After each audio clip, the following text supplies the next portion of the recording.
दोस्तों हम सब लोगों को किसी चीज़ से डर लगता है तो वो होती है दोस्तों हमारी खुद की जान जाने से। हर किसी की लाइफ हर किसी को बहुत ही ज़्यादा प्यारी होती है। जब कोरोना वायरस आया था तो उस टाइम पे उसके साथ पैनिक बाइंग लोगों ने की थी मेडिसिन्स की। यानी लोगों ने डर के मारे बहुत सारे मेडिसिन्स खरीद लिए थे। यहाँ पे ये मेडिसिन कौन कौन से थे और एग्जैक्टली पैनिक बाइंग मतलब क्या होता है, ये कंसेप्ट क्या होती है और पैनिक बाइंग की वजह से कौन से इंडस्ट्रीज को फायदा हो रहा है आज की डेट में, कौन कौन से मेडिसिन कंपनीज को फायदा हो रहा है, इसके बारे में मैं आपके साथ डिटेल में बात करूंगा। तो इस वीडियो को शुरू से लेकर अंत तक जरूर देखिए।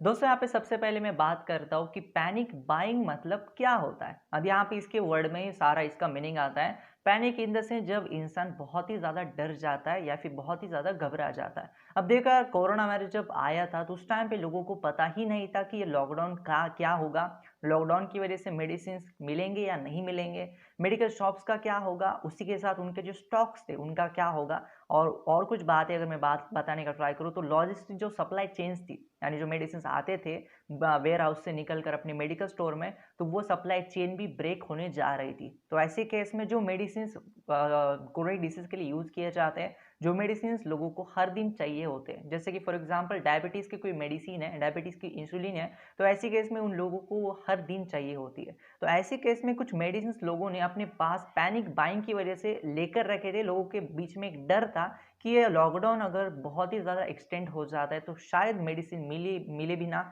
और इसी केस में अगर कुछ कोरोनिक डिसीज का पेशेंट है, टीबी डायबिटीज़ जैसे, तो ऐसी केस में बहुत प्रॉब्लम हो सकती है।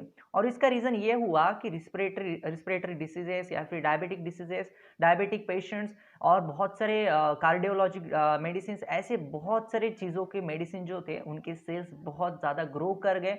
और यहाँ पे कुछ सेल्स तो इतने ज़्यादा हो गए कि कार्डियोलॉजी डिसीजेस के सेल लगभग 20% तक ग्रो हुए। डायबिटिक वाली ड्रग्स के जो सेल्स थे वो 19% तक यहाँ पे ग्रो कर गए। उसके साथ रिस्पिरेटरी डिसीजेस के जो ड्रग्स थे वो 22% तक ग्रो कर गए। अजंता फार्मा, टोरेंट फार्मा जैसे कंपनीज को बहुत ही ज़्यादा प्रॉफिट हुआ, डबल डिजिट में इन लोगों ने ग्रोथ की। इसकी रीज़न ये थी कि लोगों ने बहुत ही ज़्यादा पैनिक होके बाइंग की।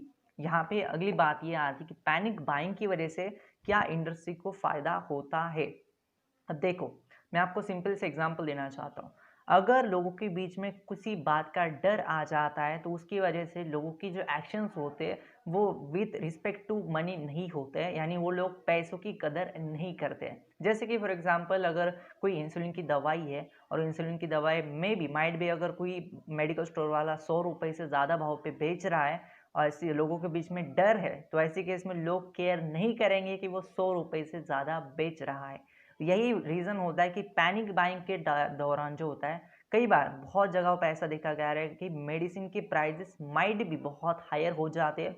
मैंने कुछ चीज़ें नोटिस की है, इन चीज़ों की वजह से शायद लोगों को फ़ायदा नहीं होता है, इंडस्ट्री को फ़ायदा होता है। लेकिन पैनिक बाइंग एक ऐसी चीज़ है जिसको ना कि गवर्नमेंट कंट्रोल कर सकता है, ना ही कोई और आदमी कंट्रोल कर सकता है। क्योंकि आपने मुंबई में देखा होगा कि जब सब बहुत सारे लोग इकट्ठा रेलवे स्टेशन के ऊपर आ जाते थे अपने घरों पे जाने के लिए, वो भी एक तरह की पैनिक ही थी। लोगों के बीच में एक डर ही था जो लोगों को वहाँ पे रोड से चलाकर अपने घरों तक ले जाया गया था। यानी लोगों ने चलकर अपने घरों तक का सफ़र तय किया था क्योंकि वो डर था लोगों के बीच में कि अगर मैं मुंबई में रहूँगा तो माइट भी मैं अपने फैमिली से फिर कभी मिल नहीं पाऊँगा।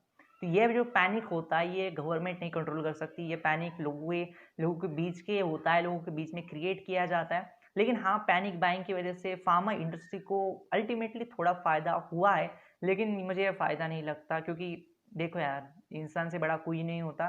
तो अगर हम सारी चीज़ें नंबर्स में गिनने लगे तो बहुत बड़ी बात होगी वो। लेकिन पैनिक बाइंग की कंसेप्ट आपको कम से कम समझ में आई होगी कि पैनिक बाइंग की वजह से किस तरह से सेल्स बढ़ते हैं कंपनीज़ के, किस तरह से मार्केट में कंपनी अपनी दवाइयाँ बेच सकती है।